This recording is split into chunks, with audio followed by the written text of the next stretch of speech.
చపాతీస్ చేయడం అంటే అస్సలు ఇష్టం ఉండని వాళ్ళు కూడా ఉంటారు. విసుగొస్తుందని అనుకునే వాళ్ళు కూడా ఉంటారు. అలాంటి వాళ్ళైతే ఒకసారి ఈ వీడియో చూడండి.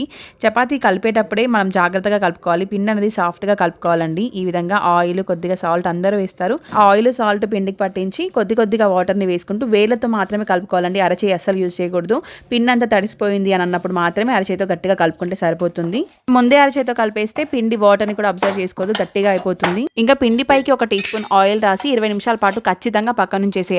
నార్మల్‌గా అప్పటికప్పుడు వెంటనే చేసుకునే చపాతీస్ కంటే కూడా ఇలా నానబెట్టి చేసిన చపాతీస్ హెల్త్‌కి మంచివంట. అలాగే తొందరగా కూడా అరుగుతాయంట. పిండి కలిపేటప్పుడే మెయిన్‌గా సాఫ్ట్‌గా కలిపేటట్టుగా కలుపుకోండి. అలాగే చేయడం కూడా చాలా సింపుల్ అండి. పిండి సాఫ్ట్‌గా ఉంటే చపాతీ కూడా ఈజీగా సాగిపోతుంది. చూడండి ఇక్కడ ఒక్క 30 సెకండ్స్‌లోనే చపాతీ చేసేసుకోవచ్చు. ఈ కాల్చేటప్పుడు కూడా ఏ పక్క కూడా 10 సెకండ్ల కంటే ఎక్కువగా ఉంచకండి.